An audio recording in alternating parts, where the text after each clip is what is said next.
Music by Neha Studio. भैया से पिटवाइबा का अपनी लफुआ देवर लो से रही हम दूर हो मिलते ही चांस मजा ले ले भरपूर अरे दूरी बना के रखो लफुआ देवर लो से रही हम दूर हो मिलते ही चांस मजा ले ले भरपूर खुली होली भरना हमारो के बार के बार के बार अरे लाले लाले चोलिया में लाले लाले रंगावा अब डालवा लहे कहबार अच्छा अरे सोचा जानी फागुआ में तानी को फहलाना भौजी सऊदी बड़ तहारो भाता तू बोलो का के मारी के पला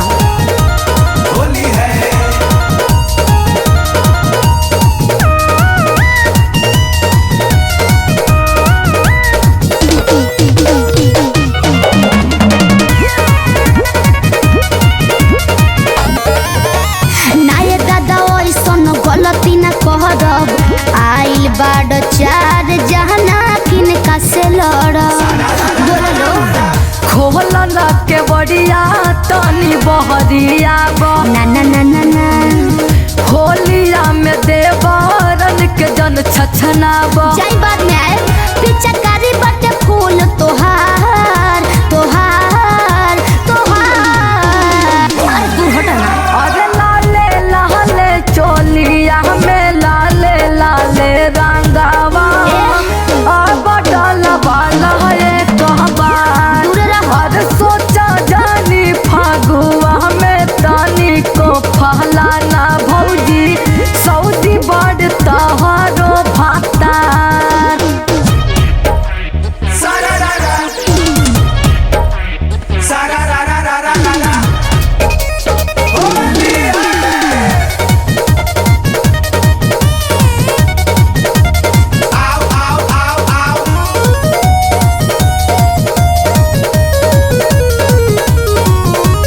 लाल बाबू नई भरोसा के लायक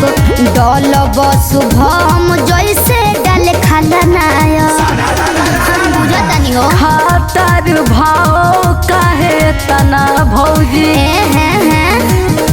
ऐसन पिचकारी घोटल के तना भौजी मार के बात रहे हम लूटब ना फागुन के लहार लहार लहार